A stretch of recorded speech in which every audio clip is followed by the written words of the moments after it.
دلوں کو جوڑنے کی کوشش کریں، توڑنے سے بہتر ہے دلوں کو جوڑنا۔ سیدنا صدیق اکبر رضی اللہ تبارک و تعالی عنہ حضور جب معراج سے تشریف لائے، میرے آقا صلی اللہ علیہ وسلم کا مزاج کچھ دریائے رحمت سرکار کا جوش میں تھا۔ ام المومنین سیدہ عائشہ صدیقہ سے کہا کہ اے عائشہ پوچھو جو پوچھنا چاہتی ہو۔ سیدہ عائشہ صدیقہ نے عرض کی حضور میں اپنے والد سے ابو بکر صدیق سے اجازت لے کر آتی ہوں، مشورہ کرتی ہوں۔ کہا ٹھیک ہے۔ صدیق اکبر رضی اللہ تعالیٰ عنہ کے پاس گئی سیدہ عائشہ صدیقہ اپنے والد کے پاس اور عرض کی کہ حضور نے پوچھا ہے جو پوچھنا چاہتی ہو پوچھو۔ تو سیدنا صدیق اکبر نے سیدہ سے عائشہ صدیقہ سے فرمایا کہ اے عائشہ حضور سے پوچھو کہ معراج میں قرب خاص میں رب اور آپ کے درمیان میں جو راز و نیاز کی باتیں ہوئی ان میں سے ایک بات مجھے بتائے۔ سیدہ عائشہ پہنچی اور حضور کی بارگاہ میں عرض کی قرب خاص میں جو اللہ سے آپ کی گفتگو ہوئی تھی اس میں سے ایک بات مجھے بتائی۔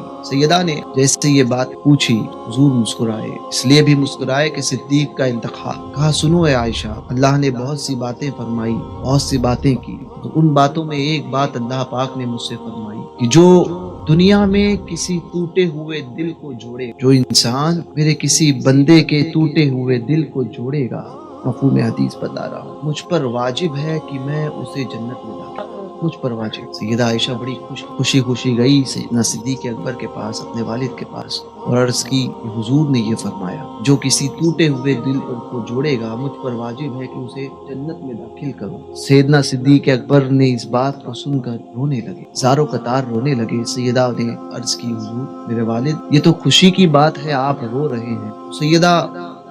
سیدنا صدیق اکبر رضی اللہ تعالیٰ عنہ ارشاد فرماتے ہیں عائشہ تم نے سکے کا صرف ایک پہلو دیکھا ہے، دوسرے رخ کو نہیں سمجھ پائی۔ اس بات کا دوسرا مفہوم یہ ہے کہ جو کسی ٹوٹے ہوئے دل کو جوڑے گا وہ سیدھا جنت میں جائے، تو اس کا دوسرا رخ ہے کہ جو کسی کے دل کو توڑے گا، وہ کسی ٹوٹے ہوئے دل کو جوڑے گا وہ سیدھا جنت میں جائے گا، جو کسی کے دل کو توڑے گا اس کا ٹھکانہ کیا۔ اور ٹوٹے ہوئے دل کو جوڑنا جنت میں لے جانے کا سبب ہے، جڑے ہوئے دل کو توڑنا یہ جہنم میں لے جانے کا سبب۔ اسی لیے لوگوں سے نرمی کے ساتھ بات کرو، اچھائی کے ساتھ بات کرو، کسی کے دل کو نہ توڑ، کسی کو کوئی بات بری لگے ایسے الفاظ استعمال نہ کرو۔ یہ زبان ہے جس کا وزن بظاہر بہت زیادہ کم ہے، مگر جب یہ ہلتی ہے تو تلوار کے وار سے زیادہ لوگوں کے دلوں پر زخم کرو۔ اس لیے اس کا استعمال جب کرو اور اس کو جب کسی کے لیے کھولو تو بڑے سوچ سمجھ کے کھولو۔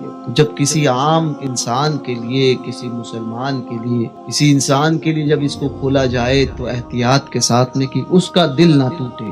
جو رسول اللہ کے صاحب، جو رسول اللہ کے صحابہ ہوں، ان کو برا کہہ کر کیا حضور کے دل کو توڑنے کا جرم نہیں کر رہے ہیں وہ لوگ؟ اسی لیے ایسوں کی صحبت سے بھی بچو اور ایسے الفاظ اپنے بڑوں کے تعلق سے، اپنے سرکاروں کے تعلق سے استعمال نہ کرو جس سے آخرت خراب ہو، دنیا تباہ ہو اور آخرت برباد ہو۔ اس بات کو یاد رکھیں۔